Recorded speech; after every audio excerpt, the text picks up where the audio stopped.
ایک اور اہم خبر یہ ہے کہ آئی سی سی نے بنگلہ دیش کو T20 ورلڈ کپ سے باہر کر دیا ہے۔ اسکاٹ لینڈ کو متبادل کے طور پر T20 ورلڈ کپ 2026 میں شامل کر لیا گیا۔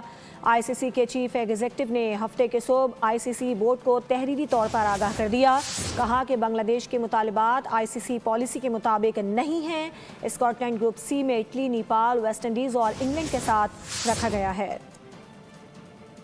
آئی سی سی یا بھارتی کٹ پتلی نہ زمینی حقائق کا ادراک کیا، نہ اسپورٹس ورلڈ میں اپنی ساکھ اور مقام کا احساس کیا۔ جے شاہ کی سربراہی نے کھیل کی عالمی گورننگ باڈی کو ایک مذاق بنا کر رکھ دیا۔ اس کا کام صرف بھارتی احکامات کی تعمیل رہ گیا۔ آئی پی ایل کی چکا چوندھ نے آئی سی سی ٹاپ آفیشلز کی آنکھیں کھیرا کر دی۔ ان تمام عوامل کے تحت آئی سی سی نے بنگلہ دیش کو T20 ورلڈ کپ سے باہر کر دیا۔ اسکاٹ لینڈ متبادل کے طور پر T20 ورلڈ کپ 2026 میں شامل۔ آئی سی سی چیف ایگزیکٹو نے بنگلہ دیش پر الزام بھی دھر دیا۔ کہا بنگلہ دیش کے مطالبات آئی سی سی پالیسی کے مطابق نہیں ہیں۔ تنازع کی ابتدا بھارت نے بنگلہ دیشی فاسٹ بالر مستفیض الرحمان کو آئی پی ایل سے باہر نکال کر کی۔ اس کے بعد بھی انتہا پسندوں کے دیس کو آرام نہ آیا۔ بی سی بی سے میگا ایونٹ کے اسکواڈ میں مستفیض کو شامل نہ کرنے کی فرمائش بھی کی، ساتھ ہی ٹیم کے جرسی اور تماشائیوں کے حوالے سے اپنی ذہنی غلاظت عیاں کی۔ سبسکرائب کریں اور بیل دبائیں تاکہ کوئی خبر رہ نہ جائے۔